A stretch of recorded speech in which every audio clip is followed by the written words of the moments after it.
Welcome back to MadTakeTV.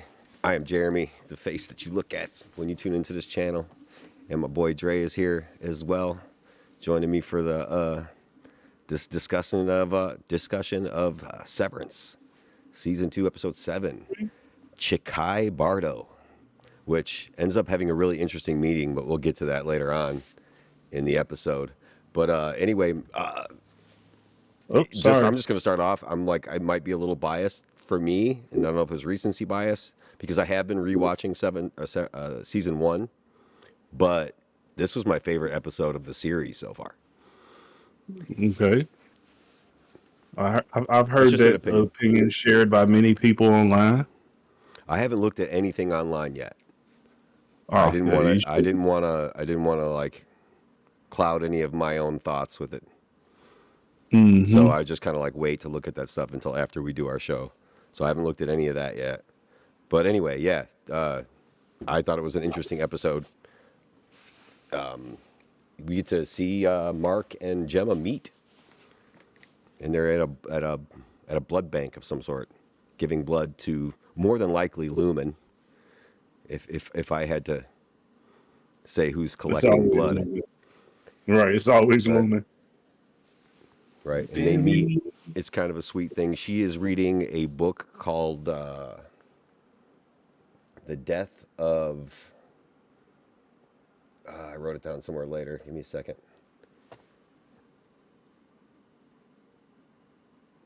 The Death of Ivan Ilyich is the book she's reading, and he says, "No spoilers," kind of trying to be Right. funny. And she asks him what he's doing, and he says, "Is the title of a paper? What was it? All Quiet on the Western Blunt." And it was Right. about It it was was he was reading because he's a professor, so he was grading a paper about drug use by American soldiers in World War II. And they have a little mm, exchange, and obviously, you know, you see the spark in their eyes and all that. And then we cut to the aftermath of the last episode. Like right after that, they go to Devin and Ragabi, gathering Mark up and putting him on the couch and all that. And Devin is freaking the fuck out, rightedly so. And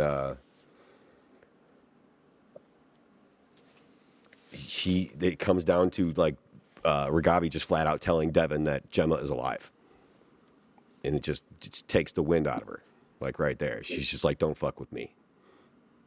Like Devin's one of them chicks like you don't fuck with. Like she ain't about some bullshit, which makes it weird because of her weird husband. But I don't know. yeah, he's a weirdo. They made him weirder in this episode too. Once we get to that, I have some, I have some concerns about old Rickon, but I I agree. I'm can't wait interested to to hear that. I thought because it till made you me get to look at that Rickon a part. little differently there too. But yeah. So then we go to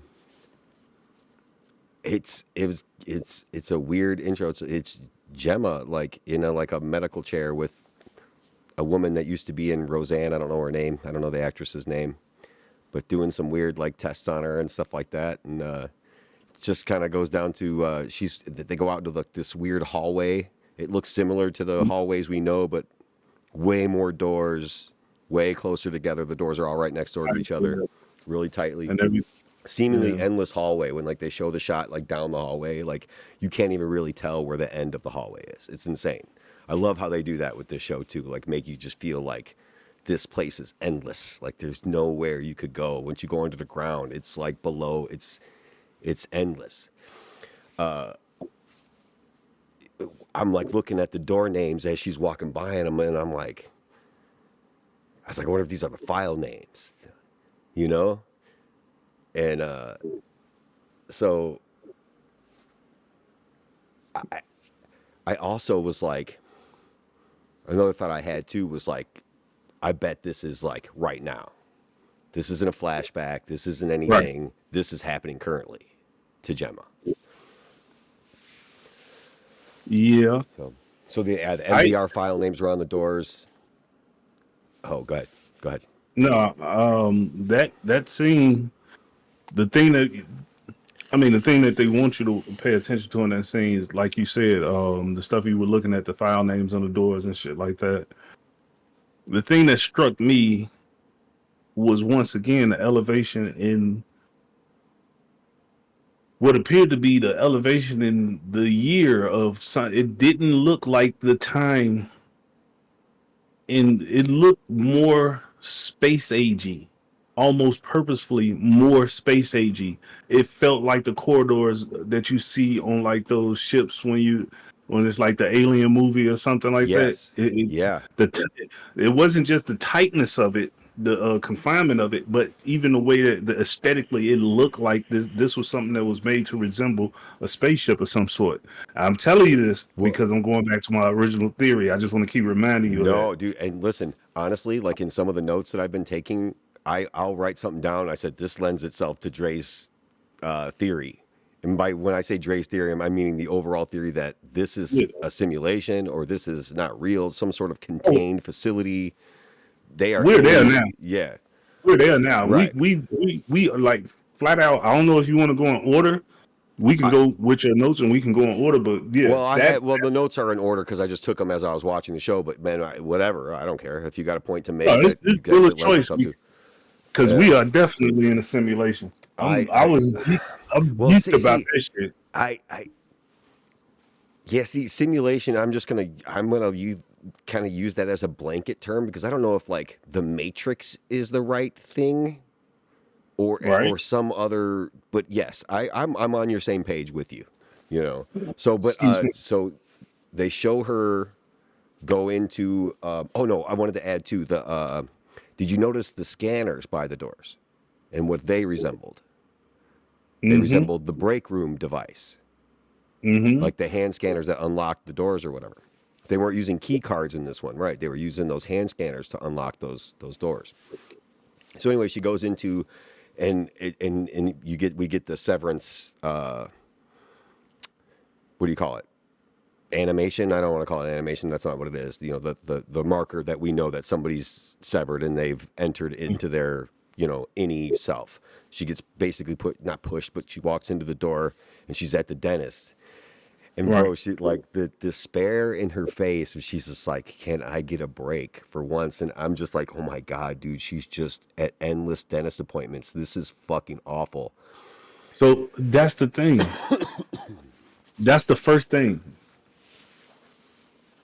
Apparently, what I'm gathering, and I could be wrong with this, because I'm still kind of second guessing myself on this theory as far as what we were shown.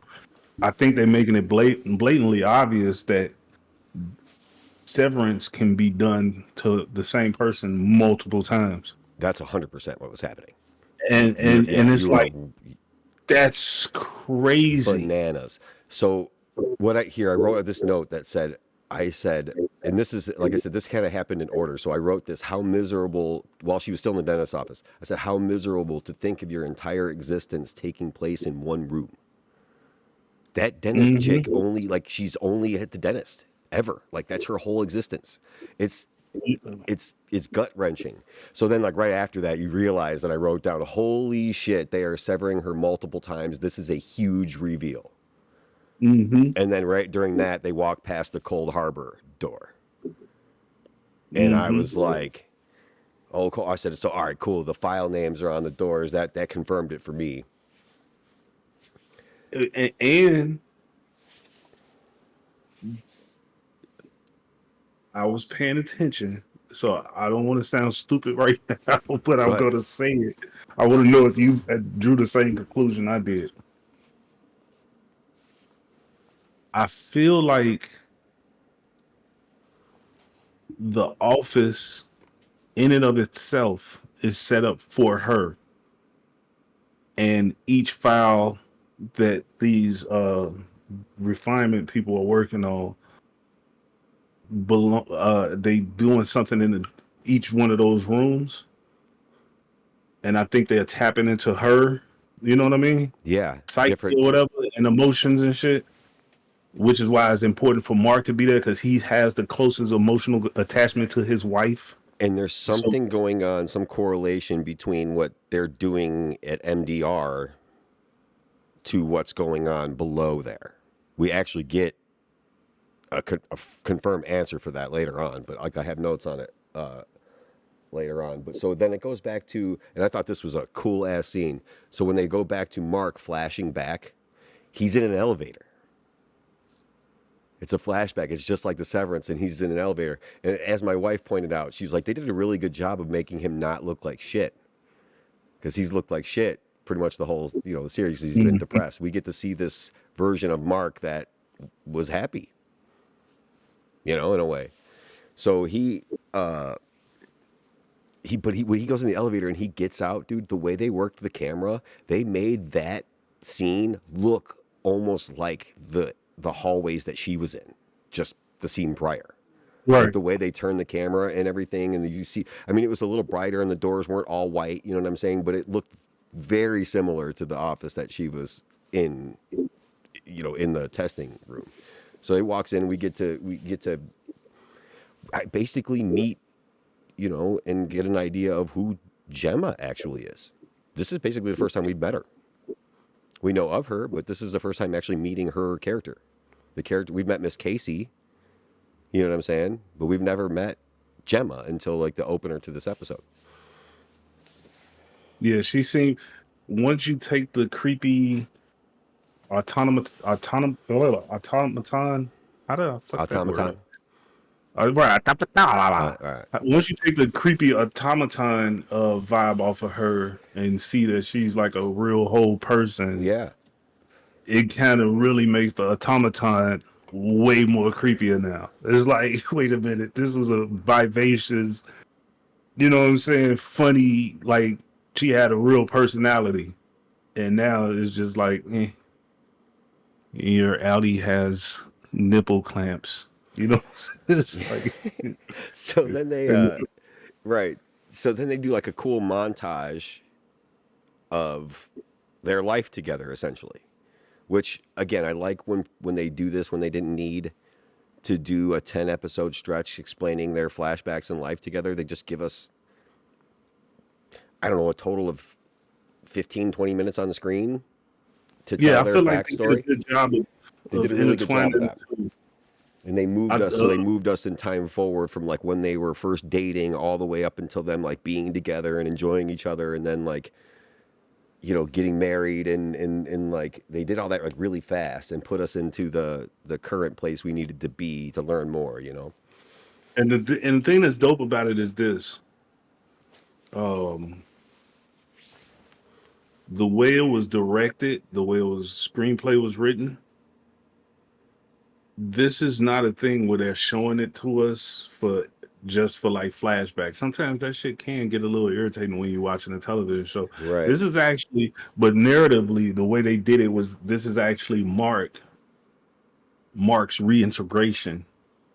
Yes. Happening. Exactly. Where he's literally gathering these memories, and it's also Gemma on the inside remembering her relationship with Mark and why she's here in the first place, because they make it clear that she's here because of Mark. And it almost, I don't know if you got this, but I felt like she volunteered to be here because of what happened with her pregnancy. I wrote a note later on down in my notes towards the end of this episode. I said, did Lumen fake Gemma's death, or did she? I think they did it. She did it with their help or whatever. That's basically what I meant by that question was, did she like do this with their permission and understanding that it was going to happen, Mm-hmm. So, but anyway, so that montage kind of ends up on them all sitting like in a sunroom, Devin and Rickon and Mark and Gemma. We get to see their relationship together, and Rickon is an outdoorsman, dude. She's like, he scaled the side of the mountain like he was so and so or whatever. That's a lie, right? Yeah, well, yeah. So I did. I just wrote down he's an outdoorsman with like a question mark, and then he scaled a mountain. Like what? So like what? Go ahead. I guess I didn't. Please enlighten me. Rickon is Lumen. Okay. Rickon has to be Lumen. Rickon is a shyster or whatever the heck you want to call it. A There's grifter? no way. No, not to be disparaging to people who are overweight, but I'm from a time when we just called things what they were. He's a fat man. Fat He's a people big do fella. not. Fat men do not climb rocks. Period. Why? There are no morbidly obese mountain climbers. These things do not exist. It's like it's yeah, it just doesn't make a lot of sense. I But think in that Rick and picture that she even showed, like, they showed like a picture and they didn't like put it like in front of the camera and show it in full focus, but it looked fake as fuck. Like, how do you get a yeah, picture of somebody scaling the side of a mountain right next to them? yeah.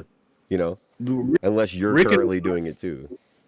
Rickon is not climbing a mountain the same way I am not bungee jumping. If you heard that I was an avid bungee jumper, please believe every photo of me doing so is altered. It does not It doesn't really exist. exist. Right. Uh, so in that in doing that, it kind of let us know, oh, okay, Rickon has some sway with somebody. He may have actually implanted that memory in his wife's mind. See, at this point, man, we don't know. Like, I think we've Because made the point before too that the whole town could be a town of people that are severed, and like there could be a whole nother layer of like the outside of this, like the mile marker, all that shit is pointing in that direction. Because So yeah, I remember, if I'm not mistaken, you said you're doing a rewatch of season one, right? yeah I am, and I'm taking detailed notes on it too. So didn't Devin get severed for their childbirth? No, she did not get severed. She ran into a She severed woman when she went to go like borrow some coffee or something from the next door one. She figured out that she didn't figure it out till later though, when she ran into the woman at the park. That's right. when she figures out that the woman was severed and kind of she's like, I thought it was only for work. Like they don't I don't think they're telling the public too much about that. It's only severed workers that is okay with everyone at this point. I don't Okay, they that haven't makes more. right. But like anything That makes else, technology leaks into everything. And this is at its lowest common denominator, a technology that people that is somebody trying to use for their benefit. well. I think it still links to the point that I was trying to make, which is I think that the severance um, process is far more. I don't want to be like Milchick now, but it's far more pervasive than the show is letting on. It's not a thing that's done at Lumen. It's a thing that Lumen does to everybody. They're making it. They're spelling it out for us, man. These Yeah, dudes it make is. all of they. They make They're, all of their own products. yeah, They and they reiterated that again. They showed the another medical piece of equipment. Like I mhm. again, all the blood taking, any clinic they went to when they were when if we're to be believed that like the stuff that we're seeing in Mark's flashbacks are taking place in the same town and shit that the whole thing's been taking place in, that they yes, they're showing that like any work, any clinic, any was is going to be owned by Lumen, right? Yeah, and Any also medical equipment, anything like that, or it's going to be tracked and owned by this company. and when you think back to Bert and Fields talking to Irving when they was talking about that, I went back and rewatched that episode, specifically that whole scene between those three, Attila? and when Fields was saying like he told Bert like, no, it's been 20 years. Yeah. It's been 20 years. So really think about what technology can become in 20 Oh my years. God. But also, they Like, are still driving weird '80s cars. It's such a good show, and it makes you ask so many questions. and they push that thing again. Yeah. I literally was just in the car with my daughter today, and we were driving to get something to eat, and I was talking about Severance because that's what I do. I'm a Severance evangelist apparently at this point, and the they driving these old '80s cars, but then in this latest episode, the technology that they showed on that level seems to be a higher caliber than the technology that Right. we saw on the Severance floors. So it's all pointing itself to they're locked inside of something, a simulation or some sort of. It might not be Because in the anybody who's simulation of as in the fact that it's taking place inside of a computer, but it's a simulated existence if they're all severed and living in there. You know. this is this. I want to say this. I want to skip ahead a little bit and we can go back, but you already stated your mind. But I really want to get to this part right here.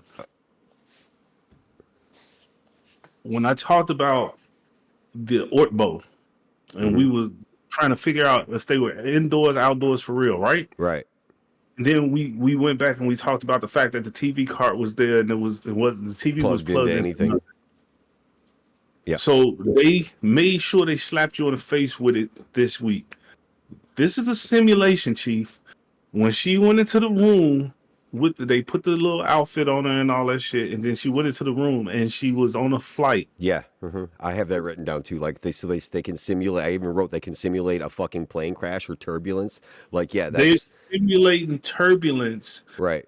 It to me, the virtual side of that, doing it mentally, would be completely different from actually having to have a gravity altering room that doesn't affect the whole building, but there's just this one little room, and the fact that the rooms seem to be bigger on it, and they did this on purpose. And this is what I'm saying. This is how I know these rooms might be empty closets.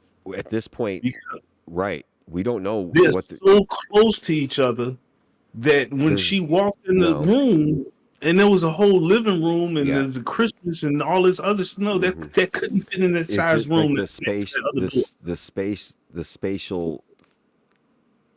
It just doesn't physically make sense. You're absolutely correct. So, but like the control that they've asserted already over the human brain, what they've shown us, we've only scratched the surface of what they could possibly be capable of with mind control, memory alteration, all of that shit. So yeah, man, I think like I said, it's not like a computer. Like in the Matrix, it was like the machines created this, make believe reality. Basically, that was all like basically computer generated inside of their heads. It's just like a different adjacent version of that, and it's a really cool thought. Like they could just be like, she could just be walking to an empty closet, but they're just showing her through that chip that this is what's happening, and it's bonkers. Yeah, but then there's a little thing if you want to go against that a little bit, and I guess it could just be still something. Dude was physically there later on during the Christmas. And they made sure that you knew that they was doing some kind of cosplay because he was standing in there with Drummond. In the other we're room. Almost to that scene. Yes. Yeah. Yes. So we're back at the little sunroom or whatever. Gemma tells Devin that basically tells her that she's pregnant by saying she doesn't want to drink.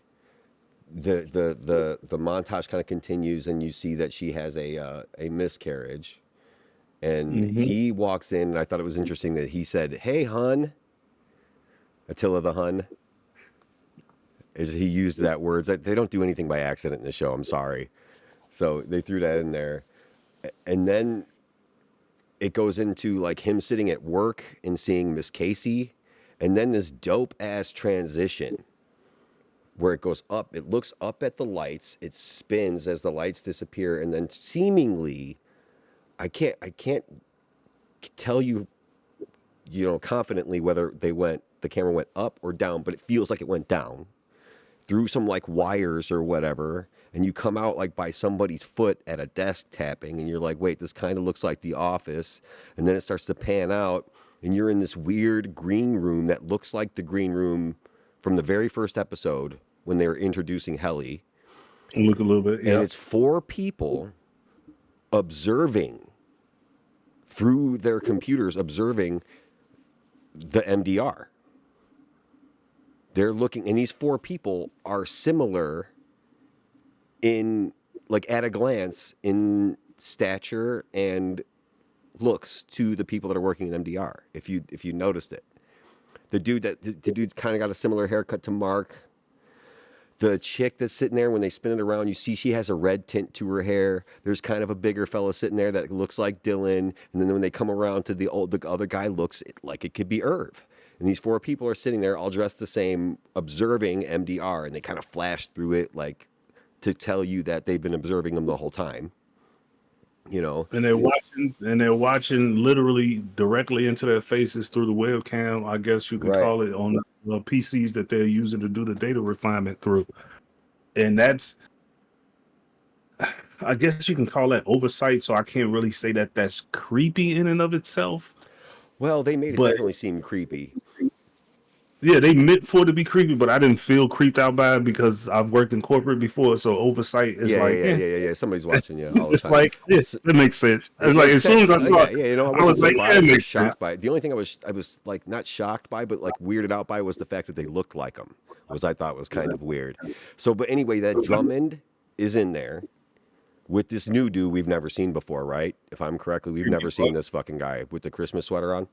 So he Yeah, says, creepy. so as you hear Drummond's voice, he says, "Are the severance barriers holding?" The other dude says, "Yes, the technology is working."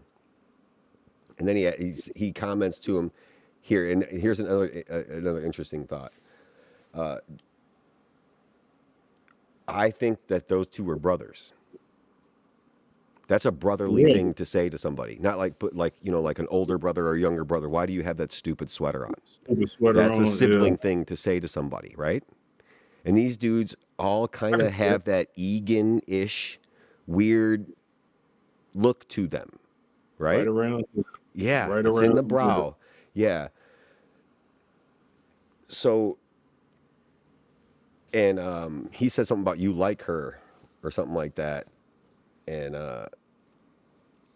he said, "Didn't she try to break your fingers?" Why? I don't know. Maybe I skipped a little bit in the notes, but No, this yeah, was about that. yeah. So then I think they're brothers. So I think those are Helena's brothers. Remember we had even had a conversation about it way back in episode 1 when they were all sitting at that boardroom, and he said referred to him as father. Hmm. You know, if father wanted this or father wanted that. I think they're that those are Egans, those two guys that are oversight. So I wanted to put that little preview on record. I mean, maybe it's just obvious, but I'm not finding anything super profound. But like I think they're No, brothers, and yeah, I it's can just see the way that. they kind of acted. The stupid sweater comment kind of put it over the top for me. But I want to move back a little bit because I Right. skipped ahead and kind of threw you off. But I was excited about that part with the plane simulation. But um, Gemma,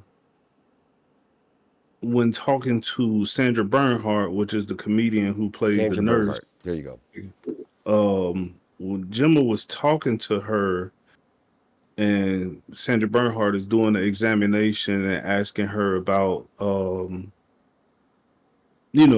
she feel or whatever, and she asked her a question, and she said, "I noticed I've been in all of the doors. I've gone to every door except for um the Cole last one, Harbor. and now it has a label on it. Apparently they didn't label it before then, and now it has a label, and she's curious about it. And this door Mm-hmm. is obviously, like you said, Cole Harbor. And she said, it Sandra Bernhardt's character or the new creepy guy who let her The know doctor. that, So I didn't learn until like the very end of the episode. That's Dr. Maurer. The okay, dentist guy is Dr. Maurer. So I just kind of wrote this little note that's like just to kind of move us along here is that we're bouncing between the way I kind of perceived it the second time I watched it was like we're bouncing between Mark's memories reintegrating with Mark S and current Gemma on the testing floor. It's kind of going back and forth because she's thinking about the same things, right? right, So Mark's memories are mashed up because we see him in like he's in the white hallway, but he's like opening like a dresser drawer, and then he turns around and goes through a door, and he's like in their house, you know. So, but I said they're mashed up and becoming clearer. So then we get to creepy dude, Dr. Maurer and Gemma talking, which is I think where you're at with your thoughts right now, anyway.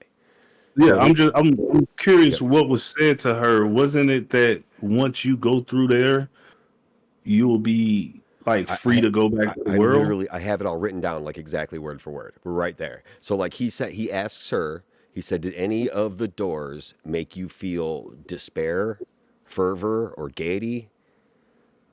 And so then I wrote down she'd been in all the rooms but Cold Harbor. She when she asked that question that you just asked, he says, you will, you will see the world again, and the world will see you. She says, so I'll see Mark. He says, Mark will benefit from the world you are siring. Kier will take away all of his pain just as he has taken away yours. And then she says, can you please just talk like a normal person? Yeah, So, because this is a religious cult, and she's there for practical means. I think that's what that whole thing, that exchange right there is conveying, that this is at the core of it is fanaticism, or you know what I mean? Like these yeah, are people who are true believers in this Kier way, and she's like, look, you said I can do something here that I couldn't do on the outside, which, and they showed the motive, they showed her motive, which was she couldn't oh, give excuse birth. me. Wow. And Yes. Right. so yeah. So no, I think if their end goal is to let her go, if they're being honest, I don't think any then way, shape, or form. what then does I that think say? that statement together, that statement in and of itself, told me they were never planning on letting her go. When she says, "So I'll see Mark," and he just says, "Mark will benefit from the world you are siring." Like to me, that just said like you're not going to be around to see it. Or Like you're not going no, to be the same person anymore. or right. So, and I said, I wrote another note that when they panned out of that and she's sitting in the chair, there's some like really strange, looks like X-ray equipment. There's just like really obvious medical type ish equipment, but like there's some shit like hanging from the ceiling beside her that was just really strange looking. And then we cut to Devin and Ragabi again, kind of discussing.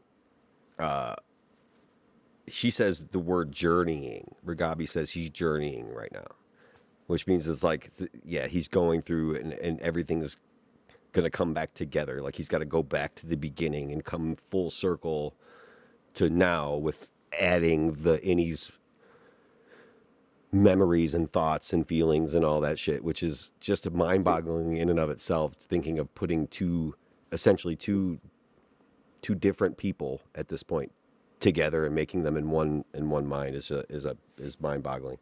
But so Devin suggests, she makes an interesting suggestion about taking Mark to the birthing retreat where she met the severed lady that was having the baby. She's thinking that if she pushes him through that doorway or whatever it is, or being in that birthing cabin will bring out his innie so that she could speak to him. That was what she suggested. But I think it would be a different innie. It wouldn't even be Mark S from fucking Lumen. It would be somebody else. It might Might be be a a new whole new person. innie, that has never been wakened up before. Like, cause we've now the precedent has been set now at this point in the episode. We know they can do this multiple times to one person, so I think it would be a different innie, and they wouldn't even get anything from that. This Besides the is why fact that they can do it more than once. this is why Lumen fabricates their own doors in house. Yo, that's a good connect. Holy shit. This is why they do it, because their Yes. doors are different. Their doors have technology in it. Right. Fuck me. All right. So then she suggests contacting Cobell, which Ragabi is completely against. But she also says something really interesting there to me that just really was like, oh shit. She says you can't like contact her. She will turn you in. She is Lumen through and through. She was raised by them. She's a soldier. And that got me thinking, oh shit, is this how they get the people in the office? So then at this point, we see Miss Huang is a young kid. Milchek was totally raised in that fucking building, bro. He's been there since he was a kid, which is why Now he's we so loyal and it makes his character way more interesting too. I love it now so we much. cooking with grease. Yes. Now we cooking with grease. You Yes. got the oil hot. Let's dump the chicken in and get this Right. thing. And I think That's wrote down an opinion here. I think Cobell would 100% turn them in. She's a she won't back fanatic. in. She wants back in. She would use that. She would play them, and she would use that to get her back in. They would make you think that if she comes around and they try to make us believe that she's going to help them or that she's on their side in any way, I will never fucking believe it. I don't care how much they throw at me that she's actually trying to do until it's actually proven without a shadow of a doubt. I will never believe she's on their side. Well, we I'm gonna not see some. even sure now, man, and I don't know why this episode made me think of it. I'm not even sure. Is Helly? Yeah, still, I You think think so. so? Okay. Yeah, I think so. I Okay. think so because going back and watching season one, I don't know if she would be. I don't know if the Audi Helena would be capable of pulling off Helly's personality. Okay. See, And I and mean, that's a thought I've had in my head. I don't know if she was capable of it, but yeah, like, could it be? Could there's it a stark be? contrast there. There Like is. she's a really different person. Right. But no, So, no. With all of that in mind, I couldn't piece together in my head why they wanted that scene because it felt almost clumsy what scene? in an otherwise perfect scene, perfect episode. It felt a little bit clumsy of how they got Regavi out of there, and I couldn't. I was like, why did they not want her around when Mark wakes up? And the only thing I could think of was she would probably be able to explain to him something that would be a spoiler for the next episode. And I don't think they wanted to reveal that to, like, she wouldn't just sit there and like talk to him, I guess, because ultimately Devin didn't call Cobell No, she and Mark didn't. woke up. Right. Well, which is kind of what my wife pointed out. She was like, "Why would she leave?" He just like it seemingly happens within seconds. Like she didn't have time to pack up and leave by the time he's awake. So by the time she comes back upstairs from looking for her shit, she's gonna see him awake on the couch. Right. That's what makes most sense. I know she said she was Yeah. leaving, but That's like, what there's I'm no saying. way It she felt left that clumsy. It's like quickly. they were Right. just like, okay, we have to get her out of the scene because the only way logically for it to Understood. play out after that is for them to have a conversation and her start to talk about the integration of his memories and the any memories and all of that stuff. Right. I think it's going to have something to do with the next episode, which, by the way, is called Sweet Vitriol, Hmm. which is Chef's Kiss again. Yes. That means we're going to get a whole bunch of ass whoop next week. And, I'm pretty sure that's something that Miss Cobell, I want to say, at some point said those two words during season one. The word "sweet vitriol." yeah, She said it somewhere along the way in a sentence. I can't remember exactly what it was, but I'm pretty sure she said it. So so after Regabi leaves, we end up going back into Mark's flashbacks, and hmm he says the title of the episode. He says Chikhai Bardo, and he like walks up and looks down at his wife, who's got like a bunch of stuff scattered on the table, and she's looking at it, and she has the card in her hand, the very same card that Dylan stole from the O&D department. Okay. It's the same exact one. It's not like a different one in the style. It's the same one he took and put in his pocket. Not the same one physically, but it's that same print. Yeah. And he says it looks like two guys fighting. And she says it's not two guys fighting, but only one guy fighting himself, defeating his own psyche, ego death. Which I thought was an interesting phrase. What the fuck does that mean? I mean, I could get it by context, I guess, what it means, but like, does that mean just like the death of like that makes you that robot person? That makes you the automaton like Miss Casey? Is that what ego death does? It just makes you this just like, it's ego that drives us to fucking, to an extent, that get up in the morning, essentially. You know what I'm saying? But complete death of ego, what does that mean? Well, that is a that is a phrase that you commonly hear when people go on like DMT trips, taking what is that You're talking about peyote, the peyote or peyote the what's the other mushrooms, one that people talk about all the time? the frogs, the tree frog venom or whatever. Um, I can't think of it. Bill Burr talked about doing mushrooms, and there was and one of his guys talked about what the fuck? It's something to do with peyote or something like that. You go to like Arizona and do it. I can't Yeah, fucking think of the name of it. they do a walkabout in the jungle and Right, shit. I mean, in the desert, and they right. usually own peyote. They have a shaman Ayahuasca. that leads them ayahuasca. There you Yeah, go. yeah. I couldn't think of the name of my damn self. But yeah, that's terminology you usually hear associated with that type of thing. The Mm-hmm. death of ego is Yeah. basically understanding your full connection to the universe as a whole, and how there is, when we see everything as a whole and we're all connected, then you get rid of self. There's no self in the oneness of everything. Okay. So yeah, Okay. So another I very religious and fanatical type of thought. I don't know if you're supposed to drink ice water on camera, but I'm very thirsty. I don't Sorry. care. Go for it, man. I was drinking a Dr. Pepper. So anyway, so this scene kind of led me to an interesting theory that I had kind of while watching them. So he said, "Why are you wasting your time with this?" And she was like, "I'm enjoying it. Like, I must have got put on the list by being at the clinic which is owned by fucking Lumen, obviously. Yeah, everything. So they sent her this packet or whatever. So she's filling it out, and it's like a survey thing. So I said, is Lumen sending out like survey kits looking for the perfect candidates for the testing floor? Maybe using information and blood taken shit from these clinics. Yeah. And then the kits. I said, oh, the kits were designed by Bert from O&D, but like Also, before he was severed. she was at a fertility clinic. People who dealing with that type of those type of issues might be in a certain mental and emotional state that might make them perfect candidates in and of itself. So Right. yeah. And that And brought then us she right. was at a fertility clinic and it didn't work out. Right. Yeah. They showed that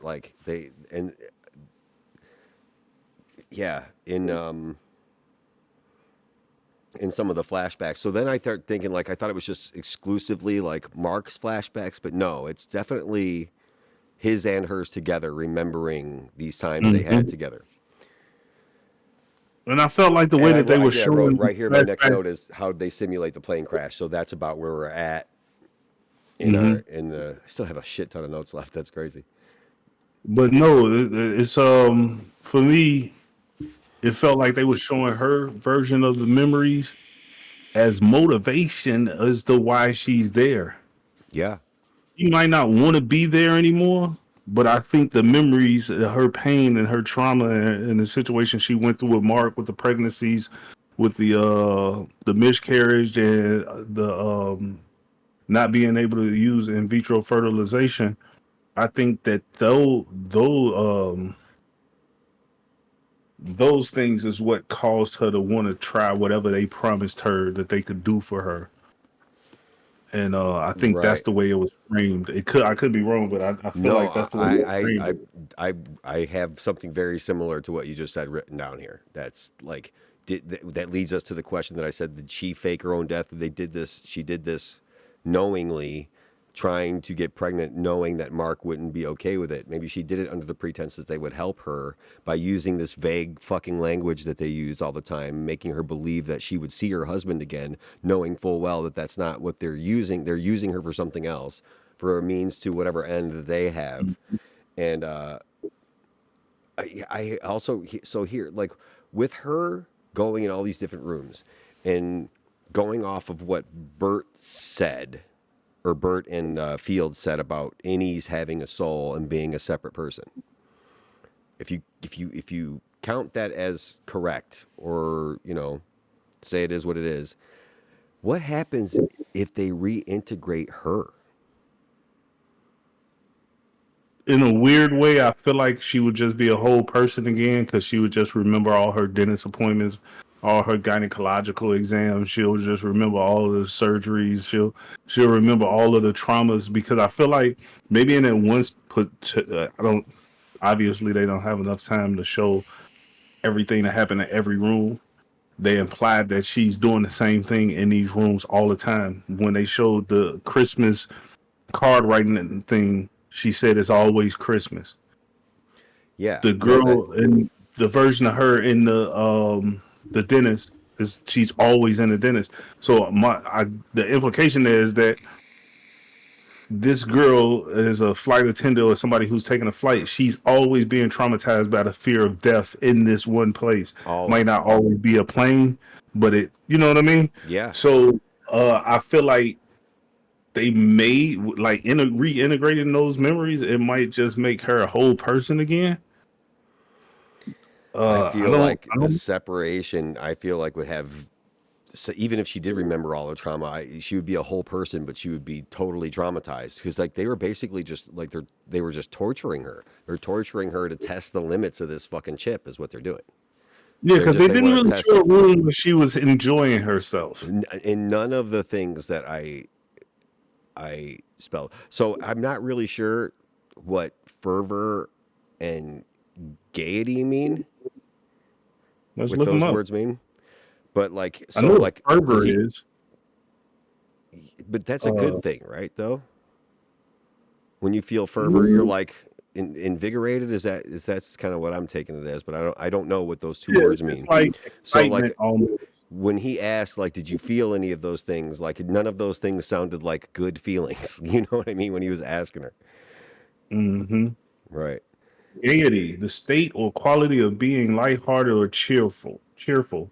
The sudden gaiety of children's laughter is the example sentence. Okay, so that it would be a good feeling then. So he was asking, did you feel despair or did you feel any good feelings? He wanted the spectrum.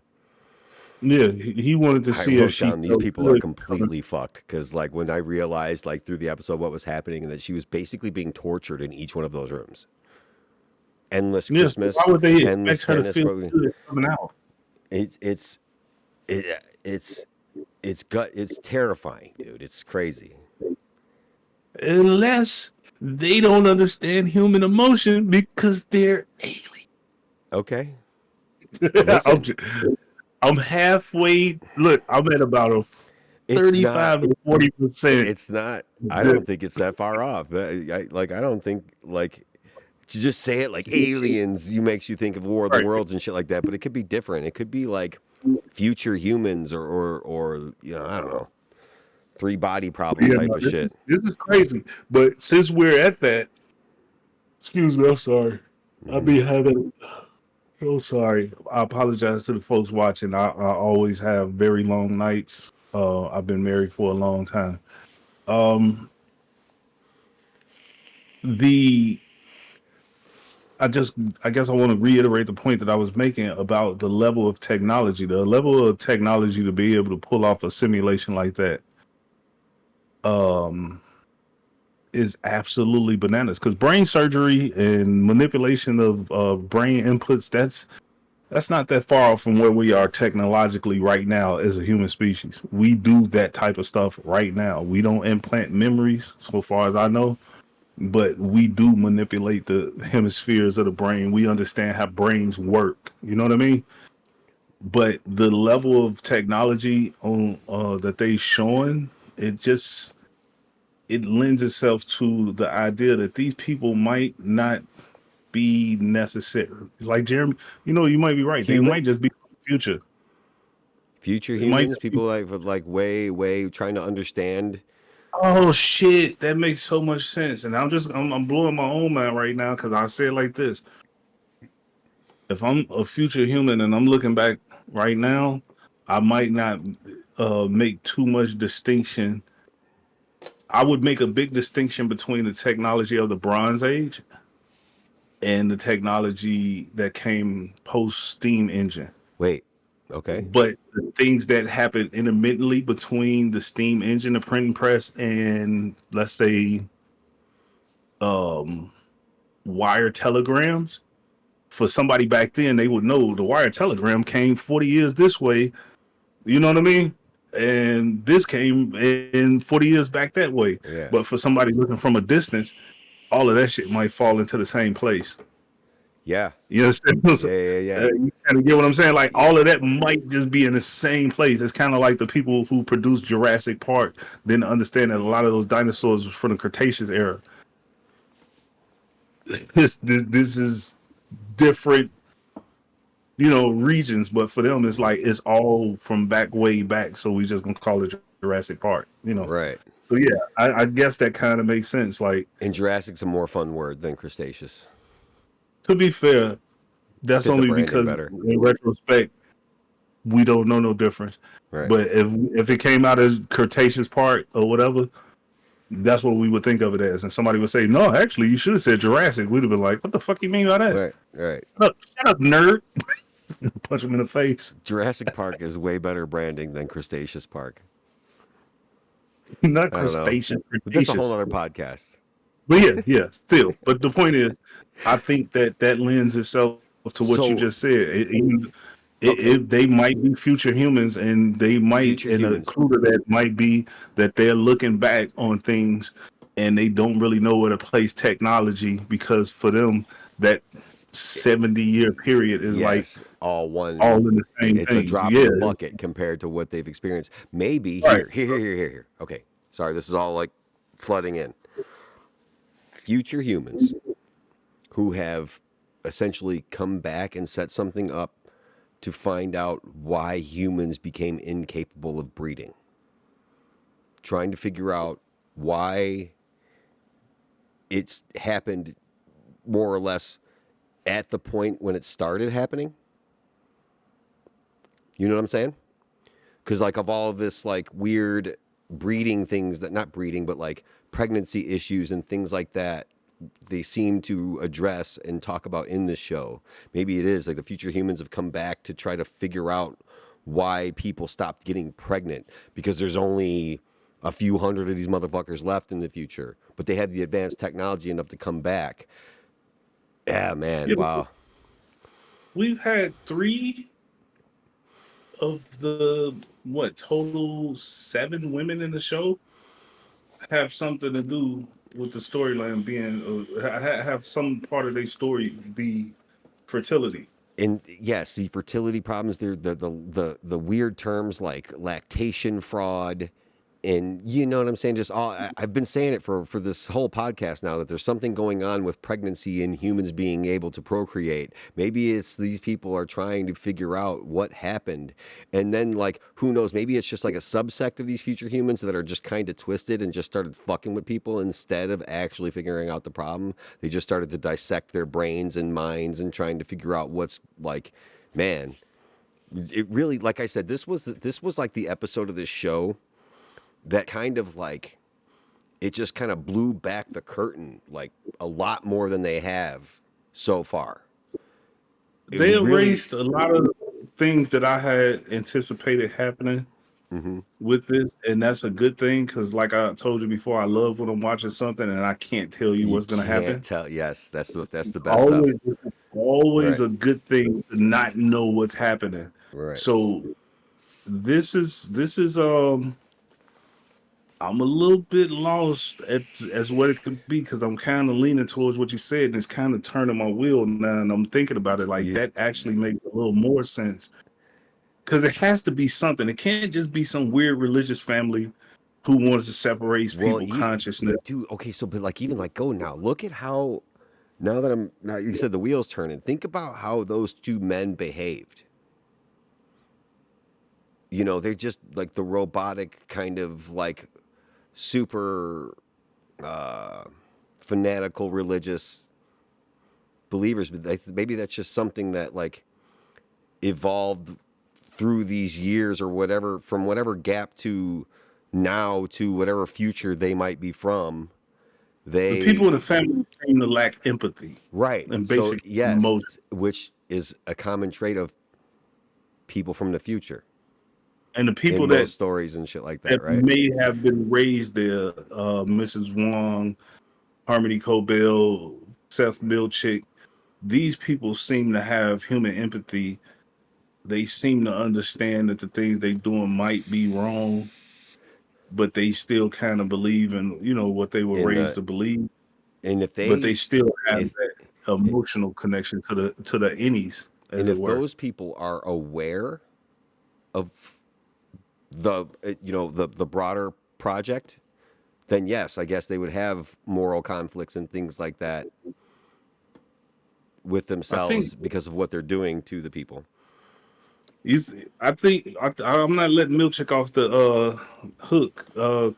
Let's move it along. I'm Yeah, sorry. no, that's fine. No, that was I actually don't that want was to skip actually too far. fantastic to like to have that discussion because like Yeah. that all leans heavily into the, and again, like I'm saying, the simulation as a blanket statement theory, you know, that it being some sort of this reality, like whatever this town is, doesn't actually exist. Like I said, they No, are in another reality somewhere, asleep or turned up. I don't know, man. the Milchick wasn't out boogieing or nothing, man. He wasn't kicking it. He wasn't at the club or No, he nothing. seems to be on the clock all the time. He's on the clock and like, okay, so we have Gemma. As you just said, she was talking with the guy. The guy was asking her questions about what emotions did she feel, if any, coming Right. out of the room. And that perfectly brings us I back think to around. So go ahead, finish your thought. to the who? That brings us back around to like where we were in Oh my yeah, notes. Yeah, go ahead. so he was asking those questions and stuff. At the end of the day, basically the gist of it was he was trying to see her emotional triggers or if they were triggering any emotions to make her feel good at all. I don't know if that's genuinely what he wanted, but if you asking about those emotions, it feel like that's what you're trying That's to what you're accomplish. trying. They're trying to see Right. if the And it's innie like, or if the outie actually remembers anything from the innies. The only thing that yeah, they can come, the only thing I can come to is the reason they're making her do things like the writing or go to the dentist is to see if the physical pain or discomfort or whatever it might be correlates a memory or triggers a memory for the innie. yeah, but see, there's still a disconnect because how off can you be in the head to think that you will elicit some kind of happy emotion from being in physical pain or being afraid?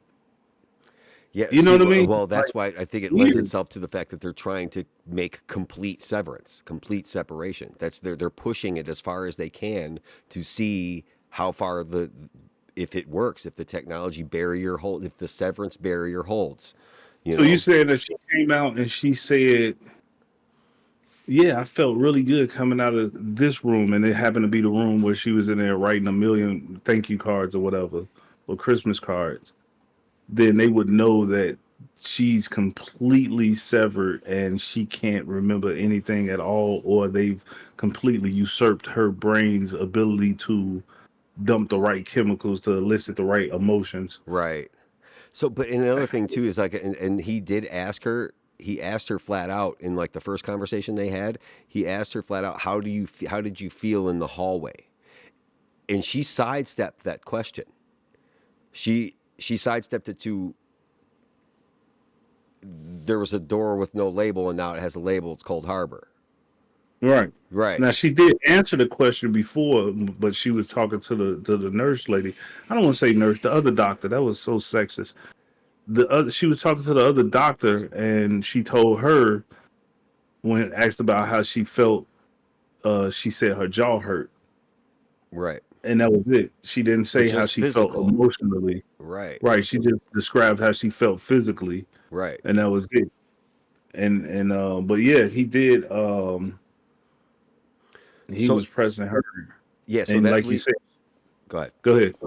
No, that leads us to where they were in the room together for the second time. Dr. Maurer and the dentist, or Dr. Maurer. Dr. Maurer is the dentist. She says she finally gets to the point. She says, "I don't. I want to go home."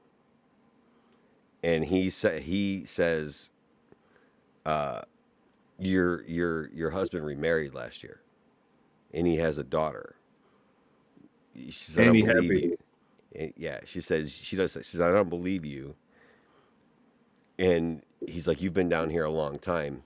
And it just leads me to the point. I know we probably kind of already knew this by them like not being able to see sunlight or anything. They don't have any concept of time. It's almost impossible for them to have. When they go through the elevator, when they come back, they don't know if it's the next day or the next month. There's no way for them to tell that. And she is trapped layers deep in here. So Mm-hmm. even if Gemma, the original Audi, per se, is trapped on the testing floor because she can't. If she goes through one of the doorways, she becomes Miss Casey, who doesn't know what the fuck's going on. It felt like she did though. She's. She See, I will think get there. that's yes, right. Yeah, but So she yeah, I ends got up some. fucking. He picks up the same book off the shelf, The Death of Ivan Ilyich. Mm-hmm. So this is kind of parallels when they met her. And I think it's all a play, him trying to bring up shit and make and elicit emotional responses in a way that could push past the severance barrier. Maybe they're trying to do that. They're trying to see what the limit is, in my opinion. So The Death of Ivan is the book she picks up. Or he picks up the same book as she was reading. And Mark said no spoilers, but he picks it up and it says, "Let me guess, he dies in the end." Like, essentially spoiling the book.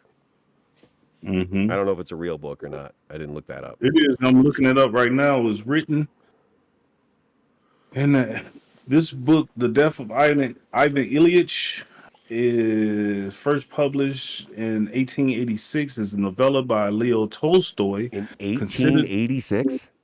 Oh my God. 1886, considered one of the masterpieces of his late fiction, written shortly after his religious conversion of the late 1870s.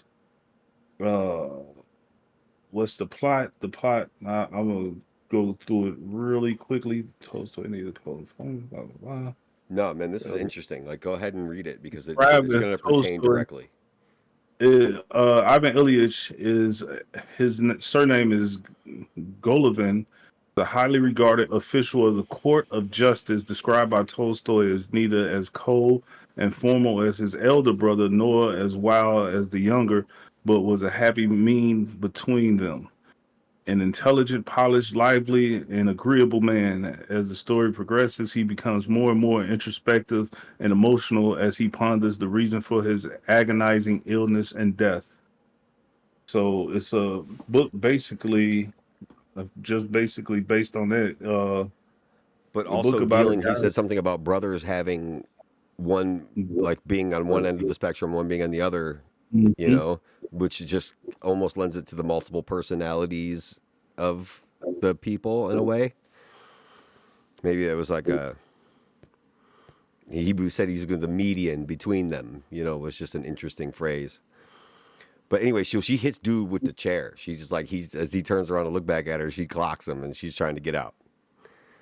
She makes it to the elevator, which just like in this gut wrenching scene, she goes up the elevator and she opens up. She goes, does the severed animation or whatever, and she's Miss Casey again.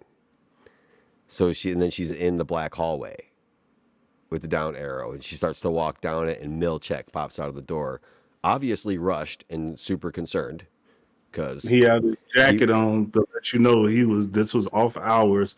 So even if she would have made it to the floor, the innies would not have, or at least no, it was at night. macronated It se- it seemed like it was right, at night. macronated refinement would not have been there when she got.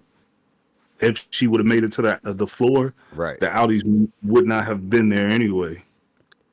And so okay, here's the note. She makes it to the elevator, which only leads back to the severed floor, which turns her back into Miss Casey, who is not aware of the escape. She is literally trapped here by Severance itself. Terrifying. Yeah, Miss Casey was just walking that way to do her job at that point. She came out as Miss Casey, having no idea when the last time. She remembers the last time she was here, but has no idea how long it's been. He tells her a lie. He says, "Your Audi was here for a public Art exhibit. art exhibit, and found herself wandering into the wrong elevator."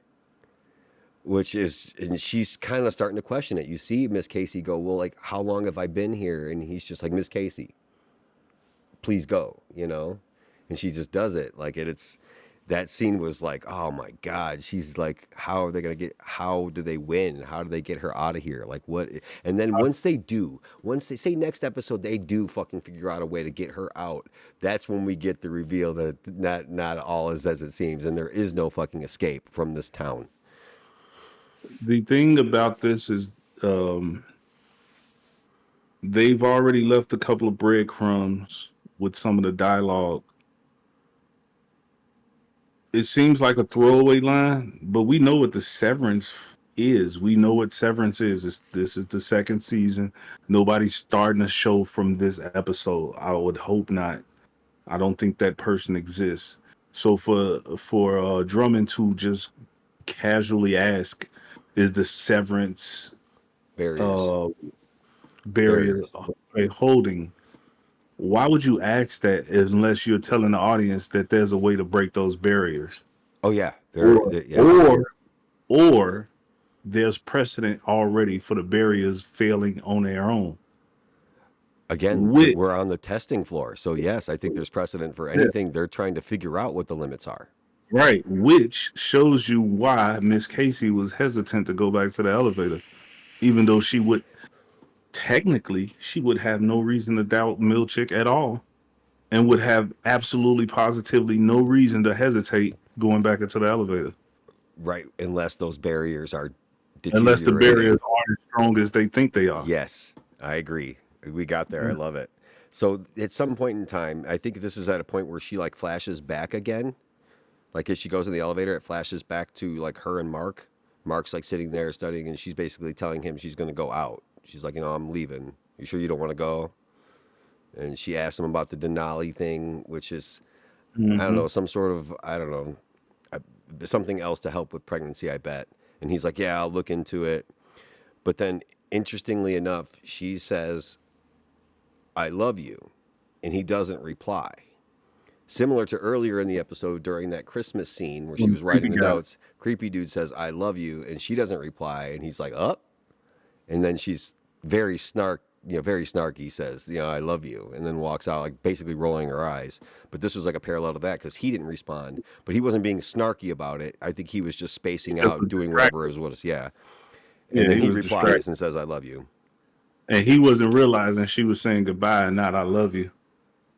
I it, on the second watch through, and my thoughts were at that. I was just like, yeah, she already knew what was happening. Yeah. Yeah. So then it goes to into like the slow mo thing, and it kind of shows. Fuck me. Did I miss anything? It shows the cop showing up to Mark's house. Yeah, and he identified her body, but we already saw that they can make we Read my already exact note off of my fucking notepad for me. Why don't you? Read the you exact just note I got written relevant. down. Read exactly what I have written down. I said Mark said Yeah, at some point he identified her body, but we've seen that Lumen can make incredibly lifelike wax statues of people that they could have used to convince him that she was dead. Is exactly what I wrote down. I'm sorry I interrupted your thought, but you were already there. You were about to say exactly that. So that's fucking awesome. And again, my my bad. last go ahead. I'm getting text messages as and I can't ignore my family. No, I understand. Yeah, we're almost done. We're almost wrapped up. I only have two more notes, and one was just like that this was my favorite episode, and I already said that. And then I wanted to compare it really quick to, and this will be like the first one. I know this used to happen all the time with Joel, the other guy with our former co-host, my brother-in-law. I said the other guy like an asshole. My brother-in-law. Yeah, I wasn't gonna Yeah, say yeah, shit. yeah. Uh, with my brother-in-law, we used to do the How to Watch TV podcast, and he used to bring up Lost all the time.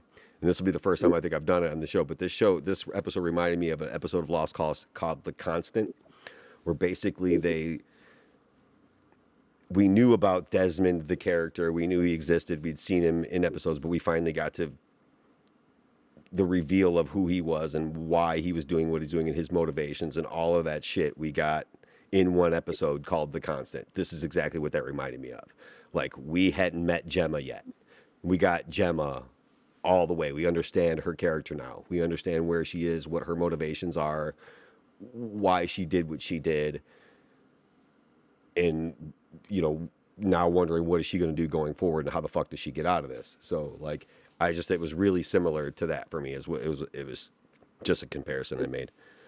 And before we go too far in this thing, I want to point out that I do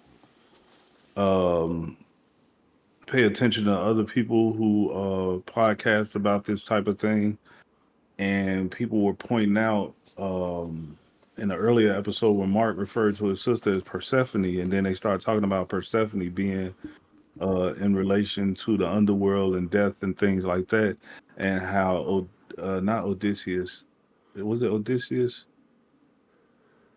Odysseus. It wasn't. I can't remember who. She was It like might have been the underworld talking tricked about. into having her or something like that. I don't remember the exact story of Yeah, they were Persephone. talking about the mythology of the guy Odysseus going into the underworld to retrieve his wife who had died. And this Oh was this shit! hotel, and he had to, and unironically, I was watching a show that Netflix canceled after one season for reasons I can't understand, called Chaos, starring Jeff Goldblum as Zeus.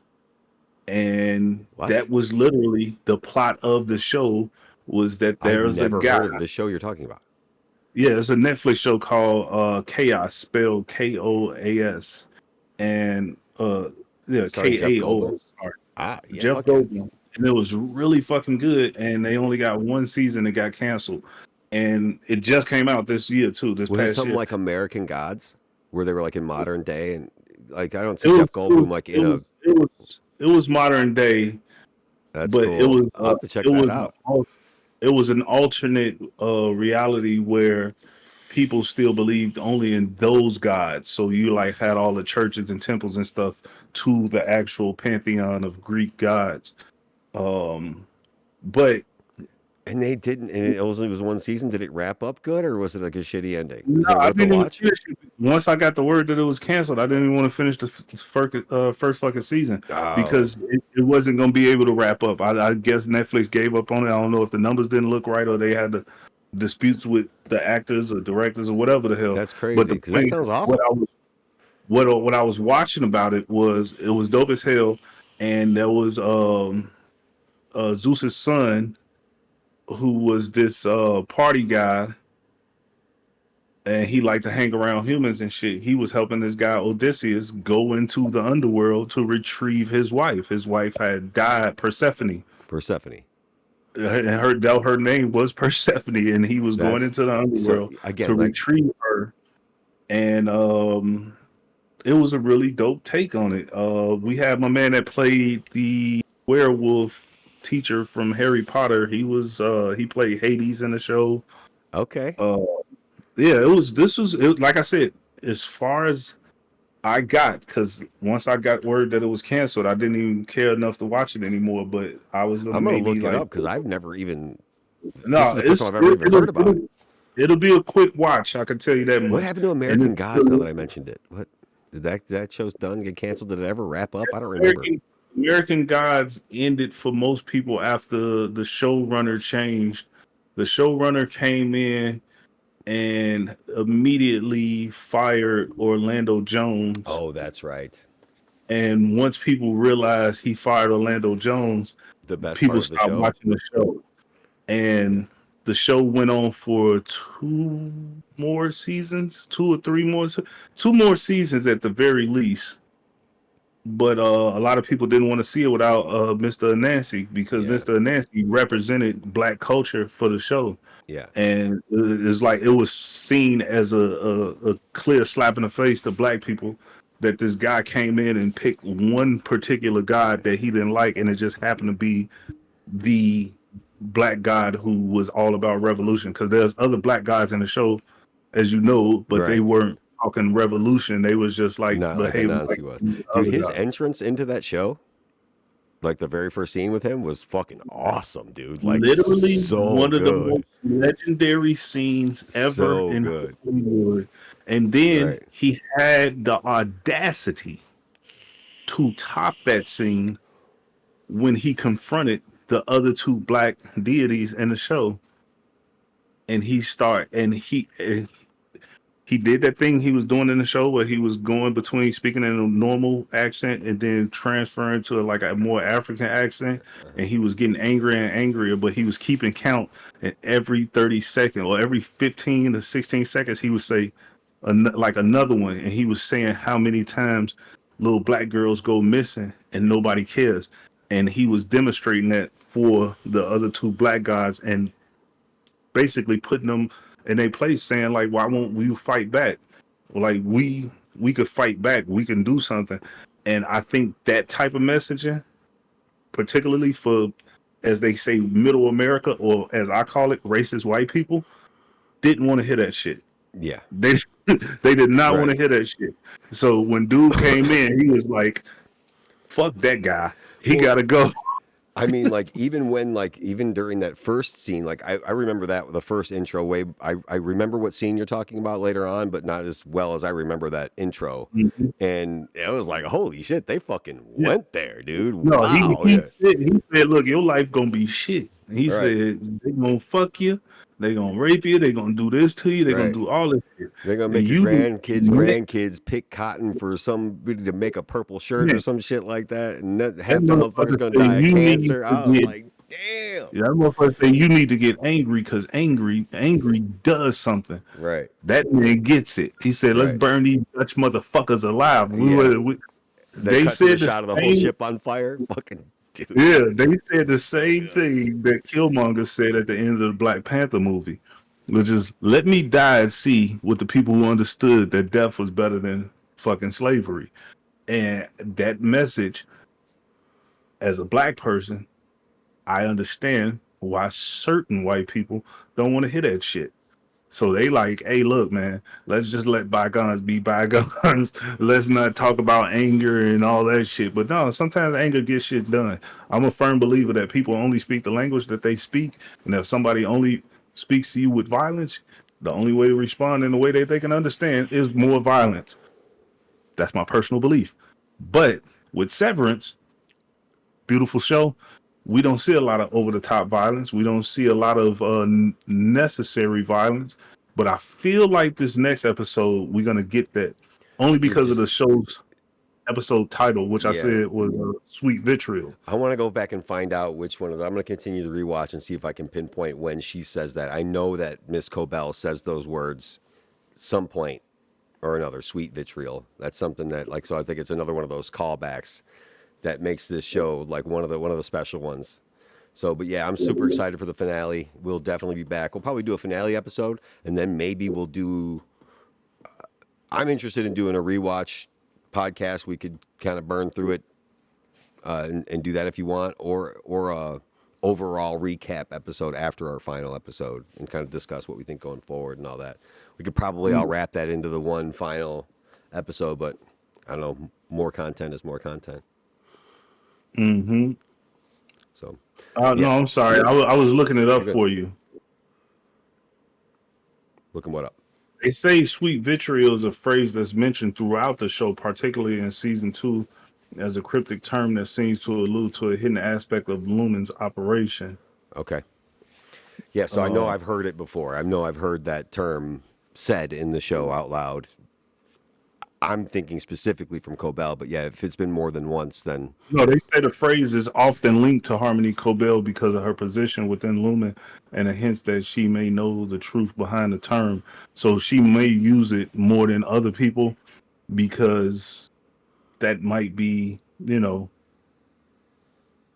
what she, I'm in. her.